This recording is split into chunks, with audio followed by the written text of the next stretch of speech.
इन्होंने मेरी ये शॉल उतार के इन्होंने मेरे साथ गलत हरकत करने की कोशिश की। प्राइवेट पार्ट्स पे भी मारा, इनअप्रोप्रिएट तरीके से मुझे मारा, इनअप्रोप्रिएट तरीके से मुझे टच किया। इज्जत के मुहाफिज कहा जाता है इन लोगों को, लेकिन अगर वो इज्जतों पे हाथ डाले तो फिर क्या होगा? ये बेटियां कहाँ जाएंगी? जी, रियासत अली भट्टी मेरे ससुर हैं। मेडिसिन से रिलेटेड इनका बिजनेस है। 3 नंदे डिवोर्स लेके आई हुई हैं। जेठ नशा करता है। मेरी भी कई दफ़ा इन्होंने कोशिश की है डिवोर्स कराने की। मेरी लव मैरिज थी अपने हस्बैंड के साथ। पहले मेरे मुंह पे थप्पड़ मारा, गला दबाया, उसके बाद बच्चों की स्कूटी जो लोहे की होती है उससे पकड़ के मुझे बुरी तरीके से मारना पीटना शुरू कर दिया। इस सब चीज़ों में उनकी 3 बेटियां भी शामिल हो गई। मेरे शौहर को कहा कि इस औरत को तलाक दे दो। कहा जाता है कि जो ज्यादती ये सोचकर की जाती है कि कोई मेरा की पुट लेगा, यानी कोई मेरा क्या बिगाड़ सकता है, तो ऐसे मामला जो हैं वो रब के हजूर बड़ी जल्दी पहुंच जाते हैं। इस वक्त मेरे साथ आमना मौजूद है, जिस ससुर को बाप का दर्जा दिया जाता है, यानी कि जो बेटी होती है वो कहती है कि ये मेरा बाप है। एक वो बाप होता है जिसने पाला पोसा होता है, एक वो बाप होता है जिसके घर में ये जाके रहती हैं। इज़्ज़त के मुहाफिज कहा जाता है इन लोगों को, लेकिन अगर वो इज़्ज़तों पे हाथ डाले तो फिर क्या होगा? ये बेटियां कहाँ जाएंगी? इस वक्त आमना मौजूद है। कहानी में क्या हकीकत है, कितना झूठ है, बात करने से पता लगेगा। आमना, पहले तो आप बताएं कि आपके ससुर जो रियासत हैं वो सियासी पार्टी से ताल्लुक़ भी रखते हैं तो किसी पार्टी को बदनाम करने की कोशिश तो नहीं है ये? नहीं, बिल्कुल भी नहीं। मेरा तो कोई ताल्लुक वास्ता ही नहीं है किसी पॉलिटिकल पार्टी से। कोई ताल्लुक नहीं है। ये रियासत है कौन, आखिर शख्स कौन है? जी, रियासत अली भट्टी मेरे ससुर हैं। मेडिसिन से रिलेटेड इनका बिजनेस है। ठीक है, मेडिसिन इंडस्ट्री रन करते हैं ये। और मैं मुस्लिम टाउन में रहती हूँ। ठीक है, हमारे घर में 3 नंदे मेरी रहती हैं जो कि डिवोर्स्ड हैं।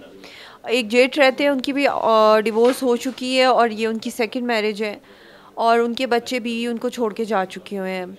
और मेरी भी कई दफ़ा इन्होंने कोशिश की है डिवोर्स कराने की। मेरी लव मैरिज थी अपने हस्बैंड के साथ।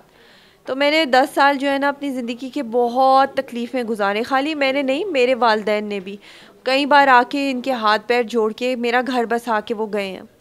लेकिन 18 दिसंबर को ना मेरी बर्दाश्त की सारी हदें क्रॉस हुई, जिसने मुझे मजबूर किया मीडिया पे आने के लिए।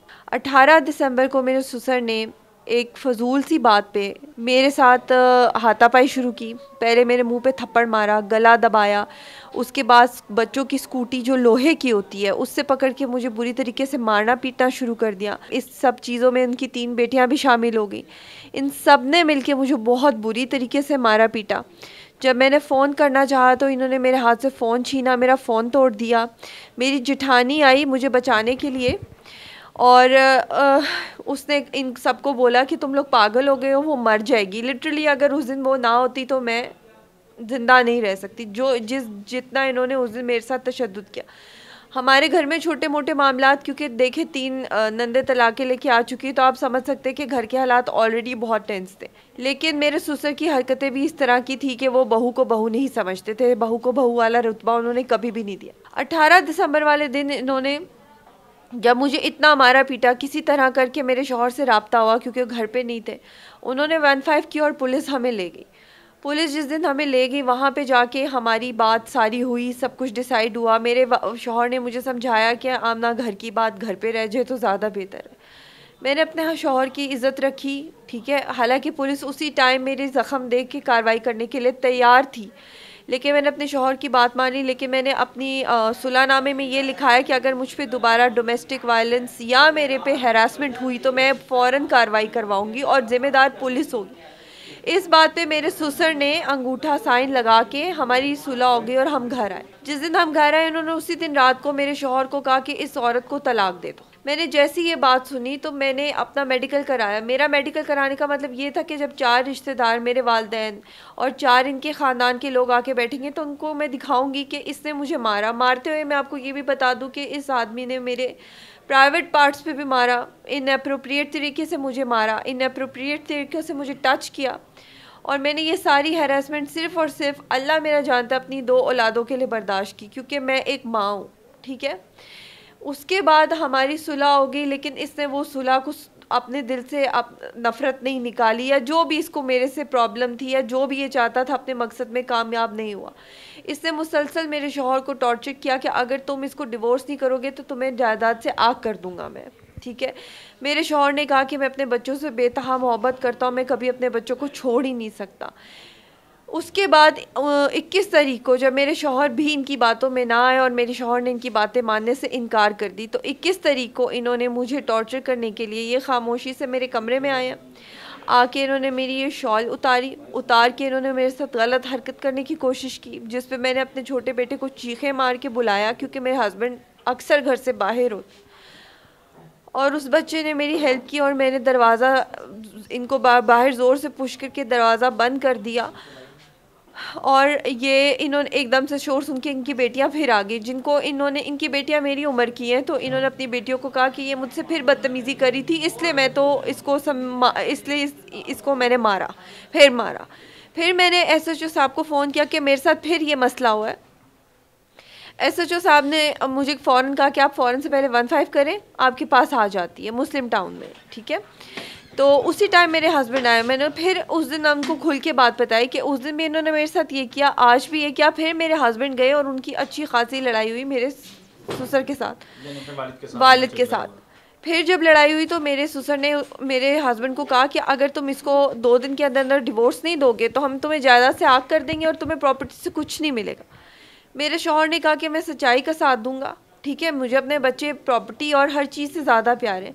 मैंने FIR कराई, जिसको कराने में मुझे बहुत ज़्यादा मुश्किल हुई, क्योंकि जैसे कि मैंने आपको बताया कि वो उस रसूख वाले थे, तो बहुत सारे लोगों ने उनके कहने पे मेरी बात उस तरीके से नहीं नोटिस की, ठीक है। लेकिन उसके बाद मेरी FIR हो गई। FIR के बाद मुझ पे प्रेशर बहुत ज़्यादा बिल्ड होना शुरू किया, सिर्फ मुझ पे नहीं, मेरे शौहर पे। मेरी FIR के ठीक 2 दिन बाद इन्होंने मेरे शौहर को आग कर दिया, सिर्फ इस वजह से क्योंकि वो बंदा मेरा साथ दे रहा था। उसके बाद इन्होंने हमें घर खाली करने को कहा। इन्होंने मुझे कहा आप अपनी FIR वापस लो। मैंने कहा ठीक है, मैं FIR वापस ले लेती हूँ, आप मुझे रहने के लिए जगह दे दो, मैं चली जाती हूँ, मैं खुद आप लोगों के साथ महफूज फील नहीं करती। लेकिन उन्होंने मुझे धमकाया कि तुम FIR भी वापस लोगी, तुम उसमें ये भी बोलोगी कि तुम मुझ पे इल्ज़ाम लगा रही हो, तुम झूठ बोल रही हो, और तुम्हें मिलेगा भी कुछ भी नहीं, तुम इसी तरह रुलोगी और जलील होगी। इस बात को लेके फिर मैंने ये बात अपना मौक़िफ़ CCPO के सामने भी रखा। मैं उनसे भी मिली, मैं मुनव्वर डोगर साहब से भी मिली, मैंने उन सब की मदद मांगी, उन्होंने मेरी बहुत मदद की इस सिलसिले में। आज हमारी इन्वेस्टिगेशन हुई, जिसमें हसन साहब ने बेसिकली इनसे पूछा कि ये जो वाक़या मार कुटाई का, क्या आप इस चीज़ को एक्सेप्ट करते? तो उन्होंने बोला कि हाँ, हम एक्सेप्ट करते हैं कि ये हुआ था, लेकिन जी मैंने इसको मारा नहीं। तो फिर उन्होंने पूछा फिर ये ज़ख़म कहाँ से आए, अगर मारा नहीं तो ये रिपोर्ट कहाँ से आई? लेकिन उन्होंने अपने पे लगाए हुए हर इल्ज़ाम से इनकार किया। मेरे पास बहुत सारे ऐसे सबूत मौजूद हैं जो इजीली साबित कर सकते कि इन्होंने मेरे साथ ज़्यादती की, और बहुत बुरी ज़्यादती की। मेरे शौहर को तो ऑलरेडी आग कर चुके हुए हैं, मेरे शौहर को प्रेशर देते हैं मुझे तलाक लेने के लिए। आप मुझे बताएं कि मेरे पास कौन सा रास्ता रह गया सिवाय मीडिया पे आके अपने आप लोगों से हेल्प लेने के अलावा? आपको लगता है कि मेरे पास कोई और रास्ता है या कोई और उम्मीद है? बेशक अल्लाह ताला मदद करेगा, हम लोग तो वसीला बन जाते हैं। बड़े मुतमिन होकर मैंने आपकी बात सुनी है सारी की सारी। अच्छा, मुझे कहानी में ये बताइएगा, कितना अर्सा पहले आपकी शादी हुई थी हसन से? 10 साल। 10 साल पहले शादी हुई थी। पसंद की शादी थी? पसंद की शादी थी। ये ससुर मानते थे? ससुर नहीं आए थे, ससुर आए नहीं थे शादी पे नहीं आए थे। कितने अरसे से आपको हरासा किया जा रहा था घर में? हरासा मुझे वक्फे से किया जा रहा था, लेकिन क्योंकि मैंने आपको मेंशन किया कि मेरा पोर्शन सेपरेट है, तो मैं इनसे बिल्कुल कतई ताल्लुक़ होके रहती थी, क्योंकि मैं इनके इरादे भाप चुकी थी और मेरी कोशिश होती थी कि मेरा इनसे आमने सामना ना हो। वही बात कर रहा हूँ ना कि जब पहली बार हरासा किया, खावंद को एतमाद में लिया, बताया उन्हें? नहीं, मैंने नहीं बताया।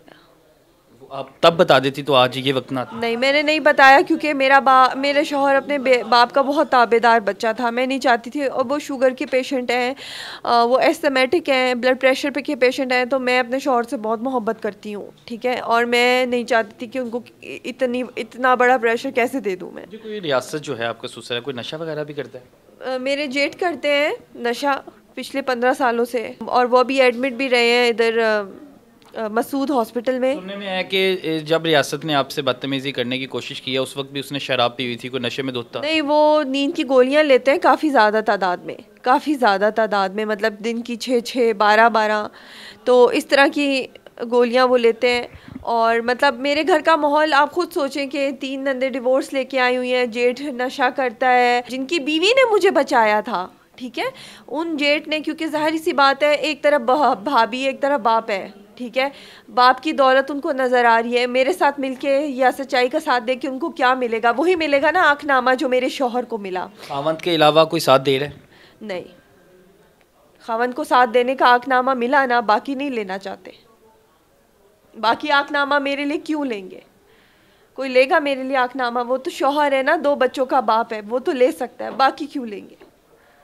इस तरह के कई केसेस आते हैं, लटके रहते हैं लटके रहते हैं, आपको लगता है कि आपको इंसाफ मिल जाएगा? मैं तो अपनी पूरी कोशिश कर रही हूँ, मैं अपनी पूरी कोशिश कर रही हूँ, और मुझे अपने खुदा पे पूरा यकीन है कि वो मुझे इंसाफ दिलाएगा।